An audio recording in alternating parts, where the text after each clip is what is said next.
Alhamdulillah bahwa kebakaran hutan sampai hari ini di provinsi-provinsi tadi, ini yang paling utama ya, terkendali dengan baik.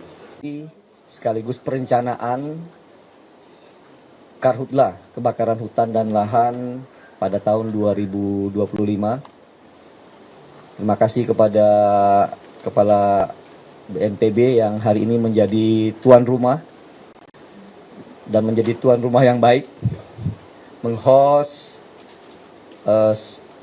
gubernur, 8 gubernur kalau tidak salah tadi yang hadir, mulai dari Sumut, Riau, Sumbar, Jambi, Sumsel, kemudian Kalimantan Barat, Kalimantan Tengah, dan Kalimantan Selatan, serta Timur. Ada 9 provinsi yang hadir. Dihadiri juga oleh seluruh Kapolda, seluruh Pangdam, dan Korem yang hadir. Dan tentu tadi sebagai narasumber utama Bapak Kepala BNPB dan Ibu Kepala BMKG. Hasil utama yang bisa saya laporkan kepada publik, pada teman-teman media semua, sesuai arahan dari Bapak Presiden Prabowo Subianto yang dikoordinir oleh Pak Menko Polkam. Alhamdulillah bahwa kebakaran hutan sampai hari ini di provinsi-provinsi tadi, ini yang paling utama ya, terkendali dengan baik. Tadi kami sampaikan kepada Bapak Gubernur, kepada Kapolda, Pangdam, dan seluruh pasukan, ya, termasuk pasukan kami di kehutanan di Manggala Agni yang turun di lapangan bersama TNI Polri. Sebagai bangsa kita patut bangga dan gembira kita memiliki sebuah proses belajar yang baik. Kalau kita lihat siklus El Nino dari 2015, kebakaran hutan itu hampir sekitar 1,8 juta hektar. Ya. Tapi kemudian 2019 karena kita terus belajar, memodifikasi cuaca, mendeploy pasukan darat yang lebih baik, kebakaran hutannya hanya sekitar 1,1 juta. Ya. Dan pada 2023 siklus El Nino berikutnya hanya sekitar 600.000 hektar saja. Nah, pada tahun 2025 ini ya, yang tingkat kebakaran, tingkat cuaca yang tidak ekstrim karena tidak ada El Nino, maka selayaknya kita mempunyai kemampuan untuk memitigasi dan menurunkan angka kebakaran hutan dibandingkan tahun sebelumnya, tahun 2024. Nah, tadi disampaikan ya, karena keberhasilan itu karena pertama ada kolaborasi yang semakin erat, koordinasi yang semakin erat, kolaborasi yang semakin ketat antara kementerian dan lembaga. Ya, hari ini saya menteri, saya tidak segan-segan dan bahkan saya merasa punya kewajiban untuk justru datang ke kantor ini karena memang ini adalah salah satu tulang punggung untuk menyelesaikan masalah. Ya. Pak Kepala bilang rapatnya di kementerian saja, saya bilang enggak, saya ingin datang ke sini sekaligus cara saya menghormati institusi ini dan juga para pasukan di lapangan yang bekerja luar biasa. Ya. Kemudian keterlibatan gubernur tadi saya katakan ya, bupati, wali kota, ya, kementerian juga tadi ada Kementerian Kehutanan, ada Kementerian LH, dan semua pihak yang terlibat, termasuk tadi hubungan pusat dan daerah yang lebih lentur, lebih cair lagi untuk berkoordinasi. Faktor kedua adalah penegakan hukum. Ya. Pak Kapolri sudah menegaskan kepada seluruh Kapolda agar tidak segan-segan dan tidak pandang bulu untuk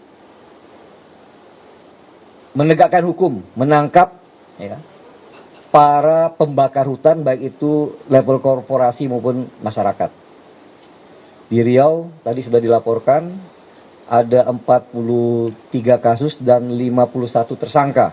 Ya, semoga ini menjadi berita buruk bagi orang yang berniat membakar hutan ya.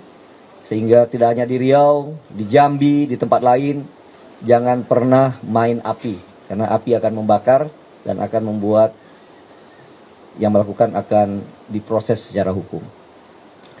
Ketiga, partisipasi masyarakat. Ya, partisipasi masyarakat ini sangat penting sekali.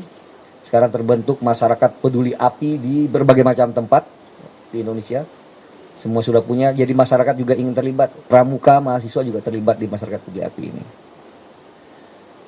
Keempat, ini yang sangat penting sekali adalah kita beroperasi, melakukan operasi Karhutla ini berdasarkan sains, ilmu pengetahuan. Ya. Kita memiliki BMKG yang luar biasa, yang bisa secara akurat, ya. Tentu sekali saya saintifik, perubahan cuaca alam kadang-kadang di luar kemampuan manusia, paling tidak secara saintifik kita melakukan operasi secara saintifik, secara ilmu pengetahuan.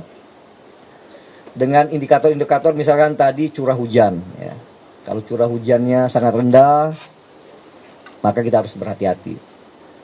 Kedua, karena sekarang sudah mulai ada operasi modifikasi cuaca, OMC, ya, maka tingkat pembentukan awan menjadi penting. Ya. Kalau awannya nggak ada, tentu OMC-nya akan gagal, dan oleh karena itu akan dimaksimalkan pada saat ada indikasi pembentukan awannya baik. Nah, kita punya, ya, perharinya kita punya. Macam dikatakan tadi oleh Bapak Ketua BNPB, di hari-hari yang peluang untuk modifikasi cuaca yang baik, maka teman-teman bekerja hampir sampai malam, ya, untuk menabur garam, ya, agar besok harinya akan terjadi hujan. Jadi kita punya itu. Kita juga punya data tingkat kerentanan kebakaran hutan yang dirilis juga.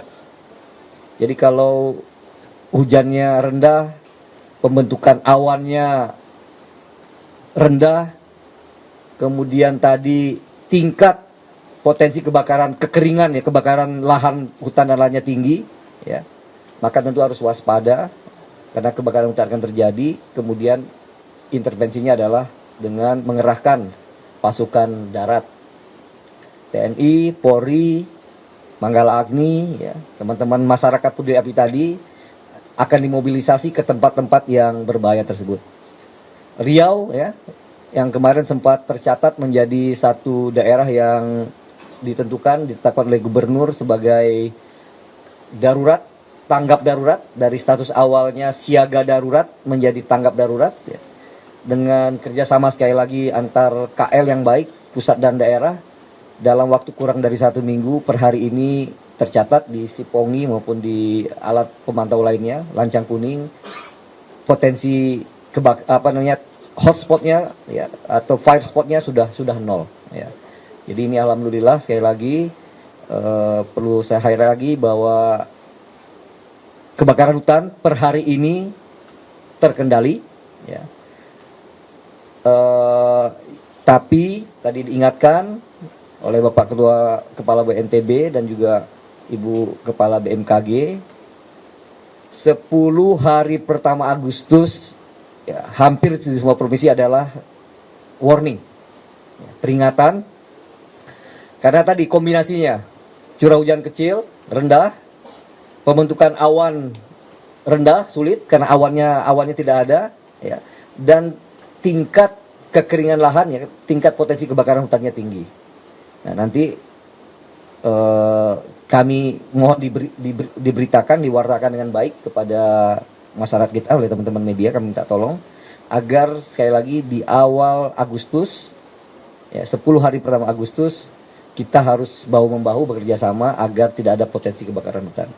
Meskipun kalau kita tarik lagi, Agustus masih berbahaya, tapi yang paling berbahaya 10 hari pertama, ya. September masih berbahaya, ya, tapi agak berkurang karena musim hujan akan datang baru pada bulan Oktober. Jadi paling tidak secara umum Agustus, September adalah saatnya semua pihak berjuang keras, ya.